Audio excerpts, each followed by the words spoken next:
This is The Space Shot, episode 245 for January 14th, 2018. Huygens lands on Titan.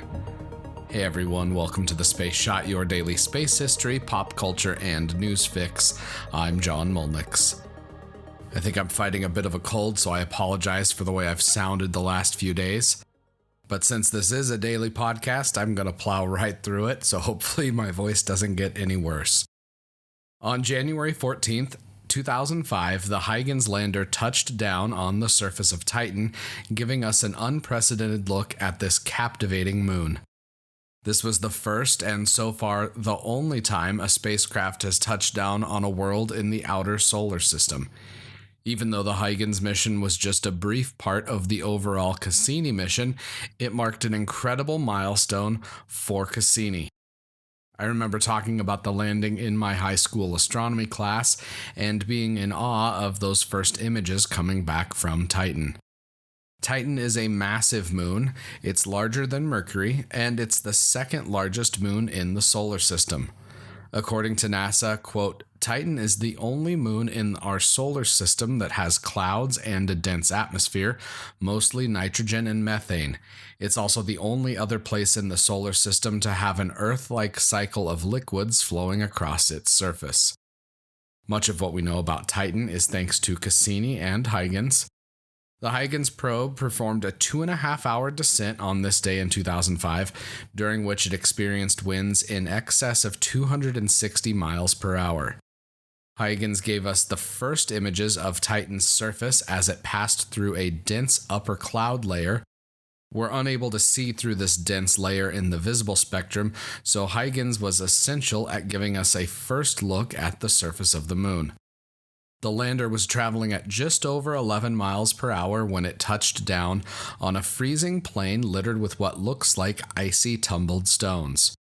Speaking of the surface of the moon, the temperature on Titan is frigid, and it's in the neighborhood of about negative 290 degrees Fahrenheit or negative 179 degrees Celsius. The lander imaged its entire descent, and during this time it gathered information on the atmosphere of Titan.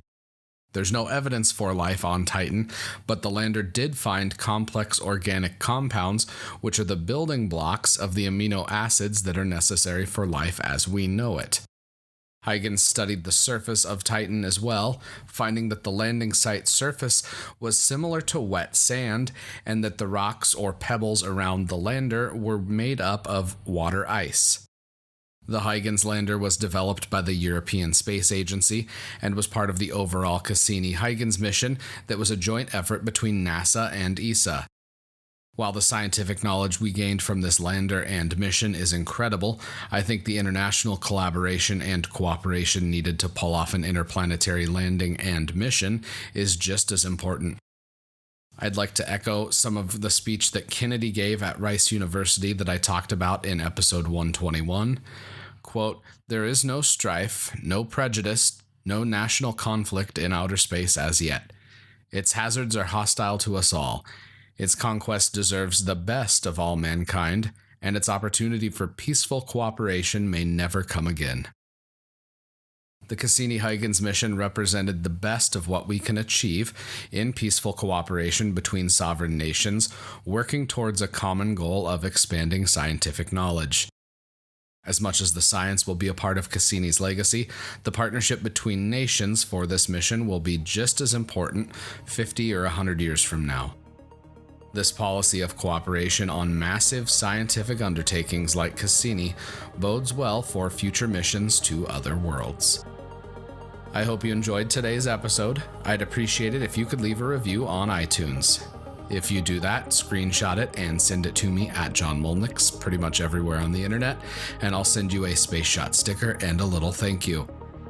Also, make sure you hit the subscribe button, that way you don't miss any of the daily episodes. As always, the show notes have more information on today's episode. You can hit me up on Instagram and Twitter. Find me at John Molnix. I'm always up to chat. You can also connect with me on Facebook. Just search The Space Shot or click the link in the show notes. Tomorrow, Stardust and Space Mountain. I'm John Molnix, and I'll catch you on the flip side.